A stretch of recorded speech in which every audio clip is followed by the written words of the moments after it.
Alright people, time to solve 5 questions. 5 सवाल आज के प्रीमिक्स में होंगे इंटरनेशनल रिलेशंस के। पूरा साल 2025 कितना ज्यादा इंटरनेशनल रिलेशन से भरा रहा है। रोज कोई ना कोई लड़ाई हो रही है, घटना हो रही है, प्रोटेस्ट हो रहे हैं। बहुत मुश्किल होता है आईआर के इन सब इवेंट्स को ट्रैक करना, बट घबराइए मत, आपका friendly neighbourhood educator Kuber Singh is always there, and of course all this content, free content, paid content is going to be a lot of value to you for your IR preparation in the UPSC paper, whether it's prelims or the mains. Now what I want all of you to tell me, जो भी ये video देख रहे हैं, कायदे से 5 सवाल कर रहे हैं, सही स्कोर कितना बना है 10 मार्क्स में से बताना, ठीक है। पहला सवाल ये रहा आपके सामने। पहले सवाल को ध्यान से देखो, पॉज करो, पॉज करके देखो क्या सही लग रहा है। करेक्ट स्टेटमेंट पूछी है, यूएनएससी से रिलेटेड क्वेश्चन है। ओके, अब मैं आंसर पे आता हूं। अब देखिए 3 स्टेटमेंट्स हैं। देखो थर्ड स्टेटमेंट कहती है कि 5 परमानेंट मेंबर्स है जिनके पास पावर ऑफ वीटो है।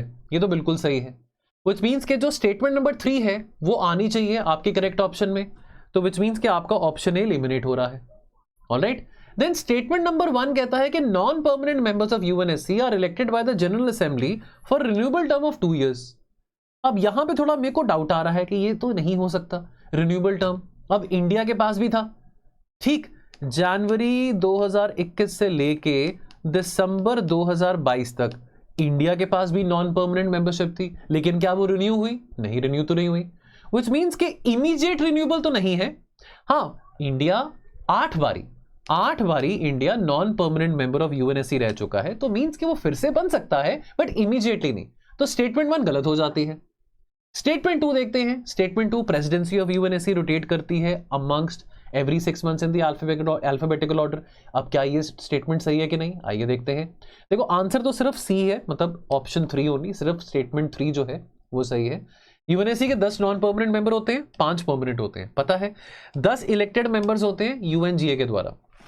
जनरल असेंबली इन 10 मेंबर्स को इलेक्ट करती है for a term of 2 years। अब members are not eligible for immediate re election. India अगर 2021 से लेकर 2022 के बीच में, ये 2 साल के टाइम पीरियड में इंडिया नॉन परमानेंट मेंबर रहा था।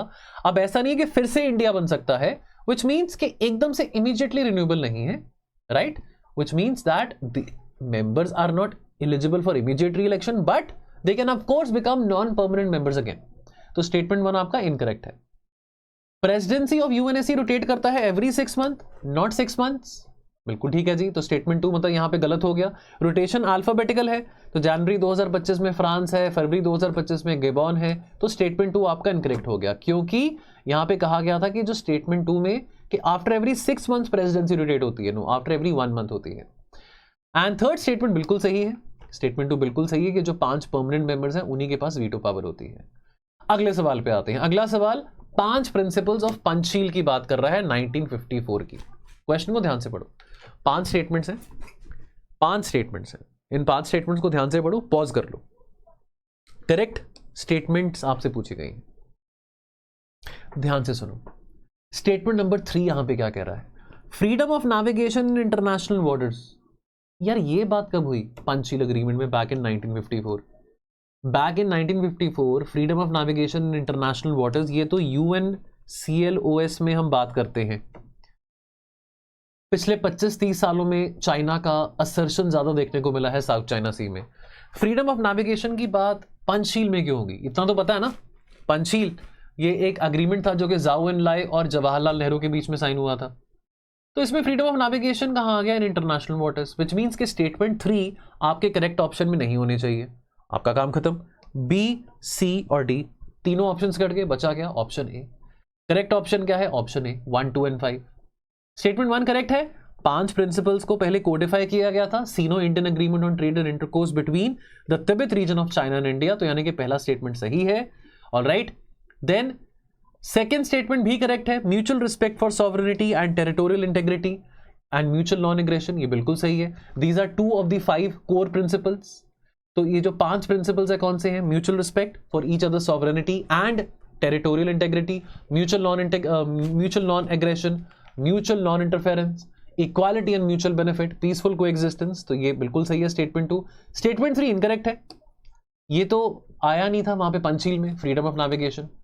Statement 4, disarmament and democracy promotion were added at Bandung as Panchsheel extension, तो स्टेटमेंट 4 इनकरेक्ट है।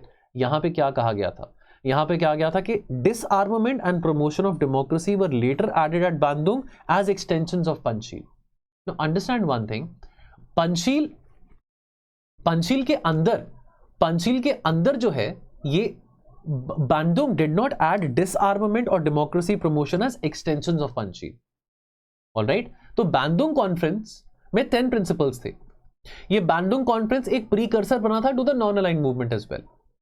ऑलराइट, ये बांदुंग में ऐड करे गए थे एज पंचशील एक्सटेंशंस, ये स्टेटमेंट इनकरेक्ट है बिकॉज बांदुंग कॉन्फ्रेंस में, बांदुंग जो कि कॉन्फ्रेंस हुआ था 1955 में, वहां पे जो कि अफ्रो एशियन सॉलिडारिटी कॉन्फ्रेंस को भी कहा जाता है उसको, वहां पे disarmament democracy as extension of Panchsheel नहीं ऐड करे गए थे।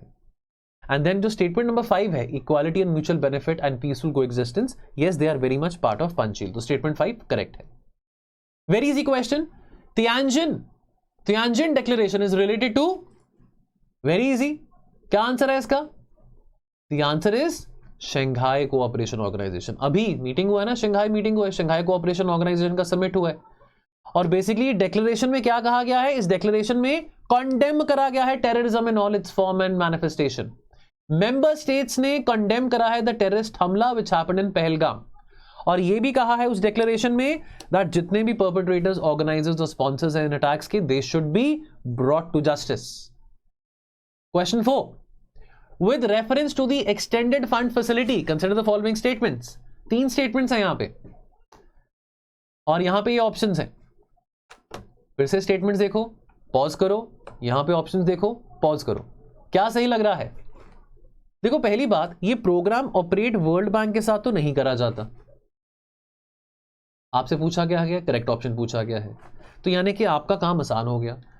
एक्सटेंडेड फंड फैसिलिटी, ये बार बार न्यूज में था, अभी जब ऑपरेशन सिंदूर के टाइम पे भी आया था कि पाकिस्तान को लोन दिया है आईएमएफ ने, पाकिस्तान को लोन आईएमएफ ने इस एक्सटेंडेड फंड फैसिलिटी के तहत दिया है, आईएमएफ ने, वर्ल्ड बैंक ने नहीं। तो अगर आपका स्टेटमेंट 3 गलत होता है तो आपका ऑप्शन बी, सी और डी खत्म, एलिमिनेट हो जाता है, बचा क्या? Option A. तो बी स्मार्ट, जहां पे एलिमिनेशन होता है वहां पे करके देखो, पहले दोनों स्टेटमेंट सही हैं। ऑलराइट, पहले दोनों स्टेटमेंट सही हैं। स्टेटमेंट 1, यस, ये प्रोग्राम बनाया गया है टू असेस द कंट्रीज जहां पे structural balance of payment problems आ रही हैं। ये फैसिलिटी 1974 में आईएमएफ के द्वारा क्रिएट किया गया था, और ये डिजाइन किया गया है for member countries of the IMF जो कि सीरियस बीओपी प्रॉब्लम्स फेस कर रहे हैं because of structural weakness, not because of short term shocks. Pakistan, Sri Lanka, Argentina, इन्होंने अवेल करी इस फैसिलिटी को in the recent past. Statement 2, yes, ये लॉन्गर ड्यूरेशन के लिए, 3 से 4 सालों के लिए होता है। नॉर्मल जो स्टैंड बाय एग्रीमेंट्स होते हैं आईएमएफ के द्वारा वो 1 या 2 साल के लिए होते हैं, लेकिन ये लॉन्गर पीरियड के लिए होता है। एंड कई बार तो रीपेमेंट्स को स्ट्रेच किया जाता है for up to 10 years as well under this facility. कि कंट्रीज को पूरा टाइम दिया जाता है कि वो अपने स्ट्रक्चरल रिफॉर्म्स को इंप्लीमेंट करें, and then they can repay that up to 10 years also, लेकिन 3 से 4 साल का ड्यूरेशन एवरेज ड्यूरेशन माना जाता है, सो लॉन्ग ड्यूरेशन। ऑप्शन जो स्टेटमेंट 3 है वो इनकरेक्ट है, this is operated by IMF not the world bank. Pakistan ने आईएमएफ से पैसा लिया, $1 billion लिया, पता है ऑपरेशन सिंदूर के दौरान ये हुआ था। पाकिस्तान ने अराउंड $1 billion यानी कि 8500 करोड़ का ट्रांजैक्शन लिया है, 8500 करोड़ का जो ग्रांट लिया है आईएमएफ से लिया है under this extended fund facility. Last question Nepal centric है, 2 स्टेटमेंट्स हैं, इनकरेक्ट कौन सी है आपने बतानी है, इनकरेक्ट कौन सी है वो आपने बतानी है। With reference to the evolution of Nepal's political system, consider the following statements। Incorrect बतानी है, इनकरेक्ट कौन सी है? स्टेटमेंट 2 इनकरेक्ट है।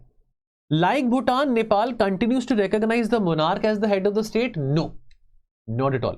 पहला स्टेटमेंट ये बिल्कुल सही है, मोनार्की वॉज अबॉलिश्ड इन 2008 जब नेपाल ने अपने आप को एक फेडरल डेमोक्रेटिक रिपब्लिक डिक्लेयर किया था फ्रॉम अ कॉन्स्टिट्यूशनल मोनार्की। मई 2008 में पहली कॉन्स्टिट्यूंट असेंबली ने वोट किया to abolish the monarchy, Nepal बना federal democratic republic. Statement 1 is correct. Number 2, unlike Bhutan जहां पे किंग कॉन्स्टिट्यूशनल मोनार्क है, Nepal no longer has that provision under the 2015 constitution. Head of the state president है। नेपाल का जो 1990 का संविधान है वहां पे constitutional monarchy plus multi party democracy establish किया गया था। ऑलराइट, सो दोस्तों अगर आपको आईआर से जुड़ी कुछ भी न्यूज, कुछ भी कंटेंट एक्सेस करना है relevant to prelims and mains, और आप देख रहे हैं कि आईआर बहुत डिफिकल्ट भी आया था मेंस 2025 में, आप देख रहे हैं कि बहुत सारी न्यूज कवरेज हो रही है, देश विदेश में बहुत कुछ हो रहा है, इस सबको ट्रैक करना बहुत मुश्किल हो जाता है। एंड देयरफॉर चाहे वो कंटेंट लेक्चर्स हैं, करंट अफेयर्स हैं, आंसर राइटिंग है, एमसीक्यूज हैं, ये सभी एक 30 आवर कोर्स में कवर्ड है। इसको ज्वाइन करने के लिए, इनरोल करने के लिए कॉल करें हमारे टोल फ्री नंबर पे, and therefore our team will assist you. Please do join this program. आपकी IR की complete coverage प्री से लेके मेंस तक की इसमें कवर्ड होगी along with your current affairs. I will see you very soon. Thank you.